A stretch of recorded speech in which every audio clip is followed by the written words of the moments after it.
बंधुगण नमस्कार। मु एप्रिल 3 तारीख दिन भारतीय जनता पार्टी इस्तीफा देइथिली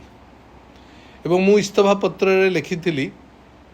जे भारतीय जनता पार्टी ओडिशा शाखा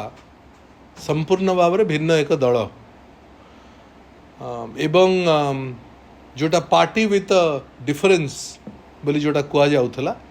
एटा गोटे एणिक गोटे डिफरेंट पार्टी हो जाइछि। से कथा जो कही आज ताहा सत्य प्रमाणित करदेला आउरी अधिक दृढ़ करदेला मोर वक्तव्य को मोर मंतव्य को भारतीय जनता पार्टी ओडिशा प्रदेश। आज भारतीय जनता पार्टी राष्ट्रीय अध्यक्ष श्रीयुक्त जगत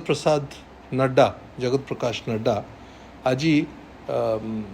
ब्रह्मपुर आसथिले एवं सबुठु आश्चर्य लगिला मते पार्टी विथ डिफरेन्स राष्ट्रीय अध्यक्ष मु जानिनी तांको पाखरे खबर अच्छी कि नहीं मु जानिनी ओडिशा प्रदेश यूनिट उचित खबर तांको पाखे रखी कि नहीं। आज सी डायस जो मंच शेयर करले जन क्रिमिनल को सहित जहाँ ना रे राशि राशि केस अच्छी जी साधारण लोकंकर युवक मानकर पाई चाकरी करदे बोली पैसा नहीं जाइथिले निर्दिष्ट एक घरोई कंपनी रे जे कोविड समय जहाँ जहाँ करिसेंते आमे समस्त जानिछे। ये समस्त कथा जहाँ ना रे आक्षेप अच्छी जहाँ ना रे मकद्दमा चली जी जेल को जाइछि जी बेल रे आसीछि एवं जार जेल दिबा थय एभली लोकंक सहित जहाँ को पार्टी भारतीय जनता पार्टी एठी लोकसभा प्रार्थी भी करला आज सबू सीमा टपी गला जेतबले भिन्न स्वादर दल पार्टी विथ डिफरेन्स राष्ट्रीय अध्यक्ष सम्माननीय जेपी नड्डा को तांको सहित स्टेज मध्य शेयर करले। प्रथम तो जहाँ विरोध रे भारतीय जनता पार्टी आंदोलन छिड़ा करिथिला एवं जहार निर्देश रे ता भितर मु प्रमुख थिली दल निर्देश देइथिला मते एवं आमर गंजाम यूनिट को जे तुमे तांको विरोध रे आंदोलन छिड़ा कर सारा ओडिशा रे छिड़ा आइतला एवं सबुठु बेसी गंजाम आइतला तांको दल प्रार्थी भी करदेला लोकसभा ग्रहण करला दल रे प्रार्थी भी करला एवं आज सबु सीमा टपी गला जे राष्ट्रीय अध्यक्ष पाखरे बसे भी देला। ये बड़ा आश्चर्य कथा एवं से दिन मु निराश होइथिली 3 तारीख दिन जेतबळे मु जो दिन घोषणा तांकर ना हैला से दिन मु निराश होइथिली एवं आज मते लगुच भारतीय जनता पार्टी से दिन ठू आज भितर आज सबू सीमा टपी गला परे भारतीय जनता पार्टी पूरा कैडर ओडिशार निश्चित भाव में निराश होइथिबो। मु तो व्यक्तिगत भाव में शह शह टेलीफोन पाई बंधु माने जो माने भारतीय जनता पार्टी अच्छी कैडर जो माने सहित लंबा समय 23 वर्ष काल काम करिवार सुजोग मिलता से माने सब फोन करुछंती एवं अत्यंत भाव में दुखित से दिन थिले जो दिन तांको ग्रहण करागला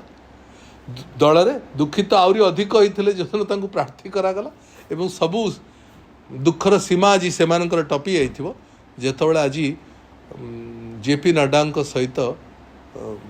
से व्यक्ति आज डायस शेयर करले। राष्ट्रीय अध्यक्ष भारतीय जनता पार्टी आज ओडिया अस्मिता कथा कहले ओडिया अस्मिता गोटे सम्मानजनक कथा किंतु कहा को नहीं ओडिया अस्मिता को टेक रखी भारतीय जनता पार्टी ए भलिया व्यक्ति मान को नहीं जो मानक ना रे समस्त प्रकार मकद्दमा अच्छी जी क्रिमिनल बोली साब्यस्त है जहाँ ना रे जे जेल को जाइछंती जे बाहर को आछंती एभली लोक अच्छंती एवं पूर्वतन विधायक चिलिकार जी भारतीय जनता पार्टी कर्मी मानक ऊपर निजे गाड़ी मड़ई देथिले सेई मानक को पाखरे रखिकरी सेई मानक को प्रार्थी घोषणा करिकरी सेई मानक को दलर पोस्टर बॉय करिकरी आज ओडिया अस्मिता कथा कहबाटा उचित हो नाही। मते लागुची ओडिया अस्मिता सेमानंकु नेकरी सेमानंकु पाखरे रखिकरी ओडिया अस्मिता कहबा डबल स्टैंडर्ड हबो। तेणु अत्यंत दुखदायक कथा ये ब्रह्मपुर ओडिशावासी तो हसुचंती ओडिशार भारतीय जनता पार्टी कर्मी माने निश्चित भाव में आश्चर्य होइथिबे। जो दल रे मु एई कथा इथपाई बाध्य हेले कहवाई जे जो दल रे मु 23-24 वर्ष काल निरवच्छिन्न भाव में जार काम करी जार सेवा करी एवं जो दल सहित ओतप्रोत भाव दिन जड़ित थी आज से दल निजर